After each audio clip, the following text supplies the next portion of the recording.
let us bring in our great friend, former Energy Secretary Rick Perry. There he is.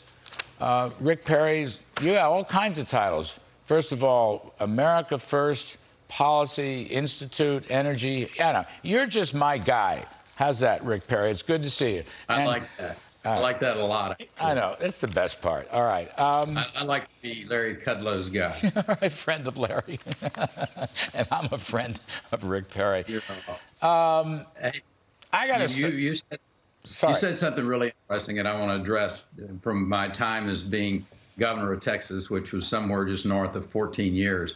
Governing is really pretty simple. If you will not overtax, overregulate, overlitigate, and you have a skilled workforce, which I translate into accountable public schools, and then get out of the way, your country or your state will grow in the most amazing way. And that's the government lesson that they need to learn in Washington, D.C. I don't think they have it down yet, Governor Perry. They really don't. I mean, I'm looking at the evidence. I'm always hopeful. You know me. I like to be an optimist. I don't think they have it down yet. In fact, I want to ask you about a disturbing headline from a Wall Street Journal editorial: Biden's dance with a Latin dictator.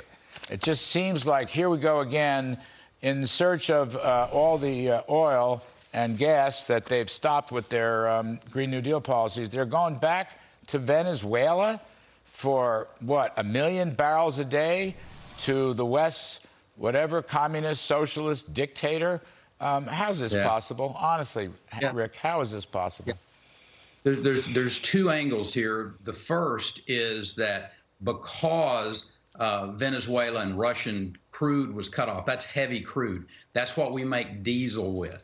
And that's the reason that you're seeing inflation just flaming through the atmosphere, so to speak, because the cost of fuel has become so high. I think diesel is over $5.50 a gallon right now. And so they're trying to find a way to get a little comfort there, if you will, to tamper that down a little bit. So rather than opening up Alaska or offshore in the Gulf of Mexico, where heavy crude comes from in the United States, they're willing to go to Venezuela, where a dictator that cozies up with Cuba, I mean, they're in cahoots with Cuba all the way. And, you know, and what really bothers me about this is that there's some Democrats out there that kind of dig that. They kind of like, yeah, we'd like to cozy up with the old Castro regime and Maduro down in Venezuela, and you know, Obrador down in Mexico is a Marxist as well. So we got some real challenges here from the standpoint of the geopolitics going on in the Western Hemisphere, and then, you know, the continual use of oil that comes from a country that's run by a dictator. They still hold political prisoners there. It's some of the dirtier burning fuel that we're going to be buying. And we could be using clean burning American fuel and crude. Yet these guys, I mean, they make the Keystone cops look like they knew what they were doing. Yeah, I mean, it's hard to believe that President Biden gives this a speech on inflation where he tries to blame everybody but his own policies, and then says he's going to bring down gasoline prices, and then virtually in the next breath, his administration stops leasing in Alaska and the Gulf of Mexico, and then we get this new wave of Venezuelan rumors, which would be pretty bad. I don't know if you can see, we're going to put a chart up on the full screen about why the Strategic Petroleum Reserve announcement has not worked. At the time of that announcement, West Texas was about $100 a barrel, Rick. Right now, today, when I checked before coming on set, it's $114 a barrel. And we just hit a new high in gasoline prices. So I don't know how that strategic petroleum thing is working. All I know is their energy policies are not working. And don't you think they'd be embarrassed at this information? You would think they would be. I guess I'm working from the concept of you don't know what you don't know, and boy, there is a hell of a lot they don't know about the energy industry. If you'll send the message to those in the oil and gas industry that we're not going to overtax you, overregulate you, overlitigate you, over permit you, But they won't do that. They keep sending the message to the men and women of the oil and gas industry: we don't like you. We're going to go everywhere else we can go before we come to you, including Russian and Venezuelan heavy crude, to try to soften up that gas price, and it's not working. You brought up the Strategic Petroleum Reserve. That was, that was an amateur move, in my opinion. That is there for a natural disaster or a national security matter, a short-term way to fill a void. If there's a hurricane that comes in, God forbid that we have a major hurricane on the East Coast or up in the Gulf of Mexico this summer, and we've got this Spro already pulled down. Man, I'm telling you, it could be the darndest mess you've ever seen in your life, Larry.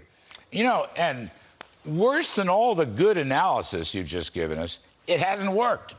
I mean, the prices are high. They haven't come down. Nothing's changed from a month or two ago when this silly thing was first announced. Maybe the only thing that's changed, though, Rick Perry, is the Bidens won't, they've canceled the leases in Alaska and the Gulf of Mexico. They have opened up a few leases on federal lands. But, Rick, last point I want to make, they won't give you permits.